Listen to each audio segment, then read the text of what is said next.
Everyone, स्वागत है आप सभी का हमारे अपने YouTube चैनल लर्न विद प्रतिमा चौहान। मैं आपकी एजुकेटर प्रतिमा चौहान एक बार फिर से आप सभी का स्वागत करती हूँ। आप में से बहुत लोगों का सपना होगा सेना में जाने का, फौज में जाने का। अब आपका ये सपना पूरा होने वाला है क्योंकि BSF यानी कि बॉर्डर सिक्योरिटी फोर्स, ये हमारी एक पैरामिलिट्री फोर्सेस है।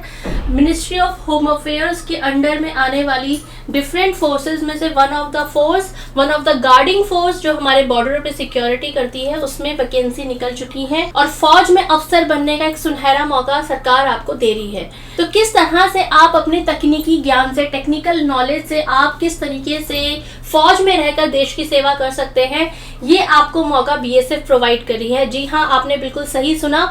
अगर आप इंजीनियरिंग की है और आप फौज में भर्ती होना चाहते हैं तो सरकार आपके लिए लेकर आई है BSF में भर्ती होने का एक सुनहरा मौका, assistant commandant officer group A की पोस्ट। तो इस वीडियो में हम आपके साथ कंप्लीट इंफॉर्मेशन शेयर करने वाले हैं, जिसमें हम आपको बताएंगे कि नंबर ऑफ वैकेंसी कितनी है, कौन कौन एलिजिबल है, कौन फॉर्म फिल कर सकता है, एज क्राइटेरिया क्या है, क्वालिफिकेशन क्या चाहिए, क्या क्या इसमें प्रोसीजर्स होने वाले हैं आपके फाइनल सिलेक्शन के। तो अब हम इसमें बात करेंगे including your syllabus. Form fill करने की लास्ट डेट है 24 जून।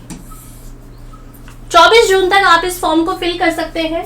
असिस्टेंट कमांडेंट इलेक्ट्रिकल की जनरल कैटेगरी में 2 वैकेंसी यहाँ पर निकली है। पे मैट्रिक्स आपका लेवल 10 रहने वाला है, यानी कि इनिशियल सैलरी जो आपकी रहेगी 56,000 से यहाँ पर स्टार्ट होने वाली है। एलिजिबिलिटी कंडीशन क्या है, एज लिमिट की अगर बात करें तो यहाँ पर 35 ईयर्स से कम अगर आपकी आयु है, यानी कि अप टू 35 ईयर्स अगर आप है, जब तक ऑनलाइन एप्लीकेशन की लास्ट डेट है उस दिन तक अगर आपकी एज 35 साल से कम है तो आप ये फॉर्म फिल कर सकते हैं। इसके अलावा एज रिलैक्सेशन दिया गया है उन सभी कैंडिडेट्स को जो सेंट्रल गवर्नमेंट की सर्विस में एम्प्लॉय है, लेकिन उनकी सर्विस 3 साल से कम नहीं होनी चाहिए और वो रेगुलर सर्विस में होने चाहिए क्लोजिंग डेट तक, एप्लीकेशन की क्लोजिंग डेट तक। ठीक है, एज रिलैक्सेशन उनको मिलेगा यहाँ पर 5 साल का।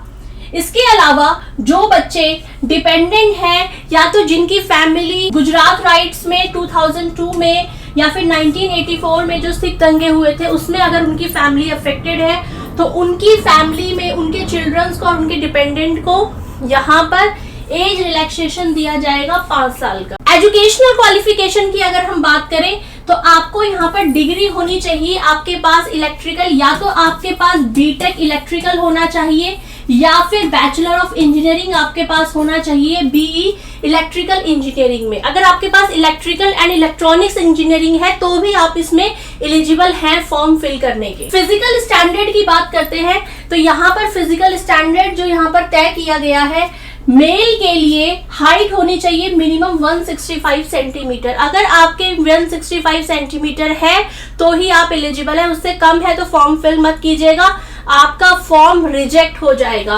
और अगर आप फीमेल है तो आपकी हाइट मिनिमम 150 सेंटीमीटर होनी चाहिए। ये यहाँ पर क्राइटेरिया है फॉर्म फिल करने के। इसके अलावा वेट की बात करें तो मिनिमम 50 kg होना ही चाहिए और यहाँ पर मिनिमम 46 kg फीमेल का होना ही चाहिए, इससे कम एप्लीकेबल नहीं है। बाकी अकॉर्डिंग टू द हाइट आपका वेट मेजर किया जाएगा, जो आइडियल वेट होगा वो लिया जाएगा। अब हम बात कर लेते हैं कि आपका यहाँ पर सिलेक्शन किस तरीके से होगा, तो कितने नंबर ऑफ फेज होंगे। पहला आपका फेज होगा रिटन एग्जामिनेशन। आपका फॉर्म जब सिलेक्ट हो जाएगा स्क्रूटनी होकर, उसके बाद आपका जब एडमिट कार्ड रिलीज होंगे तो सबसे पहला फेज होगा रिटन एग्जामिनेशन, जिसमें आपके 2 पार्ट्स होंगे। पार्ट A जिसमें फर्स्ट पेपर होगा आपका ऑब्जेक्टिव टाइप क्वेश्चन, जिसमें आपके जनरल इंग्लिश का, जनरल अवेयरनेस, रीजनिंग और न्यूमेरिकल एप्टीट्यूड का आपका ये पेपर होगा।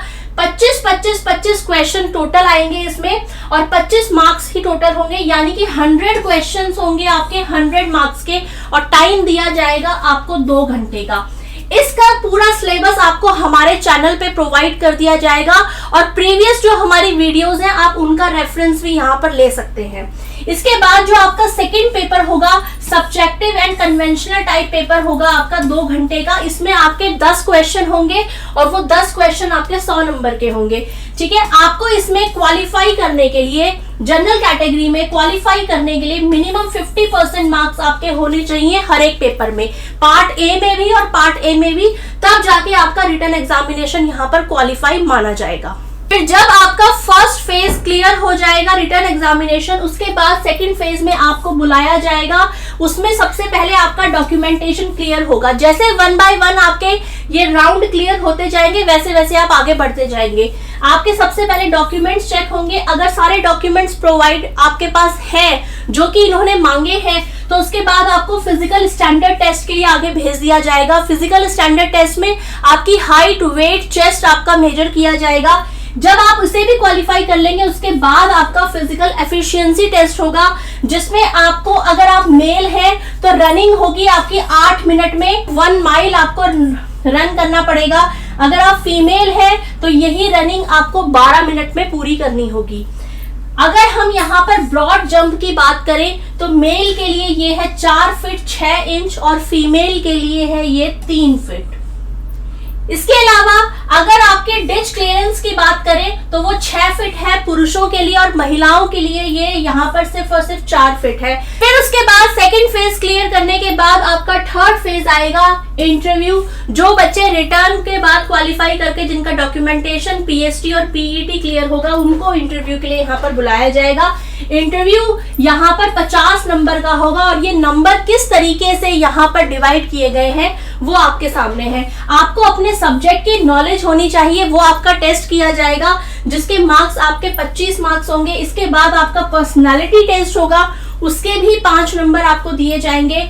जनरल अवेयरनेस का यहाँ पर आपका टेस्ट होगा, 10 नंबर आपको उसके मिलेंगे। उसके बाद एक्स्ट्रा करिकुलर एक्टिविटीज अगर आपकी हैं, यानी कि आपके स्कूल कॉलेजेस में अगर आपने किसी भी एक्स्ट्रा करिकुलर एक्टिविटीज में पार्टिसिपेट किया है, तो आपको उसके 5 नंबर यहाँ पर मिलेंगे। डिवाइड किया गया है कि कैसे कैसे वो नंबर आपको मिलेंगे। देखो, अगर एनसीसी का सी सर्टिफिकेट है तो 5 नंबर, बी सर्टिफिकेट है तो 3 नंबर, और ए सर्टिफिकेट है तो आपको यहाँ पर 2 नंबर मिलेंगे। स्पोर्ट्स अचीवमेंट है अगर आपका, तो स्कूल लेवल पे है तो उसके लिए आपको 1 नंबर दिया जाएगा। देखो, एक एक नंबर से आपकी मेरिट डिसाइड होती है।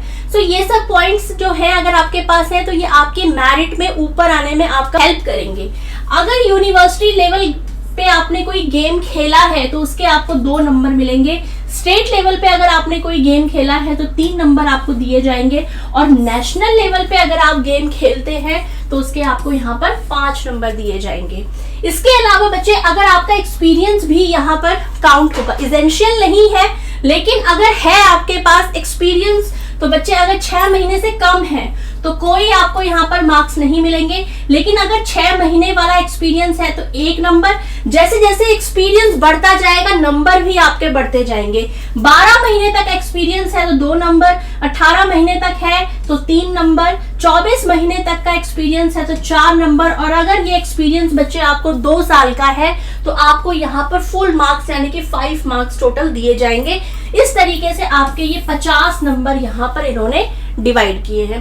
तो इस तरीके से आपका इंटरव्यू होगा। इंटरव्यू क्वालिफाई करने के लिए आपका मिनिमम 50% मार्क्स आपको आना चाहिए, यानी कि 50 में से 25 नंबर आएगा तो ही आपका इंटरव्यू क्वालिफाई माना जाएगा, राइट। और यहाँ पर सिर्फ हम यूआर कैटेगरी, जनरल कैटेगरी की ही बात कर रहे हैं, बिकॉज क्योंकि ये पोस्ट सिर्फ आपकी यहाँ पर 2 वैकेंसी के लिए निकली है जो जनरल कैटेगरी के लिए यहाँ पर मांगी गई है। इसके बाद आपको मेडिकल एग्जामिनेशन के लिए बुलाया जाएगा, और मेडिकल एग्जामिनेशन उन्हीं स्टूडेंट्स का होगा, उन्हीं कैंडिडेट्स का होगा जिनका written examination, documentation, PST, PET और इंटर, ये सारे राउंड्स क्लियर हुए रहेंगे, उन्हीं का मेडिकल होगा।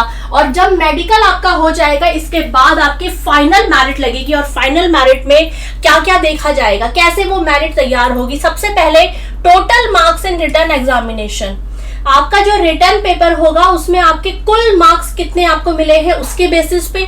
उसके बाद अगर कहीं पे ऐसा हुआ कि 2 स्टूडेंट्स का टाई हो रहा है, जिसकी डेट ऑफ बर्थ ज्यादा होगी, मतलब जो पहले आया हुआ, जिसका जन्म पहले हुआ होगा, जो उम्र में बड़ा होगा, तो मेरिट में उसका नाम ऊपर लिखा जाएगा। फॉर एग्जाम्पल, अगर राम और श्याम के दोनों के मान लीजिए 100 नंबर है, तो पहले ऊपर मेरिट में किसका नाम लिखे, तो जिसकी उम्र इसमें से बड़ी होगी उसका नाम पहले लिखा जाएगा। अल्फाबेटिकल ऑर्डर में नाम यहाँ पे first names of the candidates appear. For example, अगर डेट ऑफ बर्थ भी सेम होगा, ये दोनों ही मान लीजिए 30 साल के हैं दोनों ही, तो फिर किसका नाम पहले लिखा जाएगा, फिर इनका अल्फाबेट देखा जाएगा। राम का आर पहले आता है, एस बाद में आता है श्याम का, तो राम का नाम ऊपर लिखा जाएगा इस तरीके से। The list of finally selected candidate will be published on BSF website. ये बीएसएफ की वेबसाइट है और इसमें आपका फाइनल रिजल्ट अपलोड कर दिया जाएगा। किसी भी तरीके की कोई भी वेटिंग लिस्ट नहीं अपलोड होगी। इसके अलावा ये फॉर्म आपको कहां से भरना है उसका लिंक भी आपको डिस्क्रिप्शन बॉक्स में दे दिया जाएगा। तो वीडियो आपकी खत्म होने के बाद एक बार डिस्क्रिप्शन चेक कर लीजिएगा। डिस्क्रिप्शन में आपको बीएसएफ की रिक्रूटमेंट का लिंक आपको दे दिया गया है। उस लिंक पे क्लिक करेंगे तो बीएसएफ का पोर्टल ओपन हो जाएगा और वहां से आप इस फॉर्म को फिल कर सकते हैं। इसके अलावा इस पूरे एग्जाम के बारे में छोटी से छोटी जानकारी आपको हमारे चैनल पे प्रोवाइड की जाएगी और जब तक आपका एग्जाम होगा तब तक सारी इंफॉर्मेशन इंक्लूडिंग योर सिलेबस सारा हमारे चैनल पे आपको प्रोवाइड होगा। जो डिस्क्रिप्टिव पेपर है जिसमें 10 क्वेश्चंस, ठीक है, जो 100 मार्क्स का पेपर है वो 10 क्वेश्चंस भी आपको हमारे चैनल पर प्रोवाइड किए जाएंगे। तो चैनल को सब्सक्राइब जरूर कर लीजिएगा और इस वीडियो को ज्यादा से ज्यादा लोगों में शेयर कीजिएगा। Thank you so much.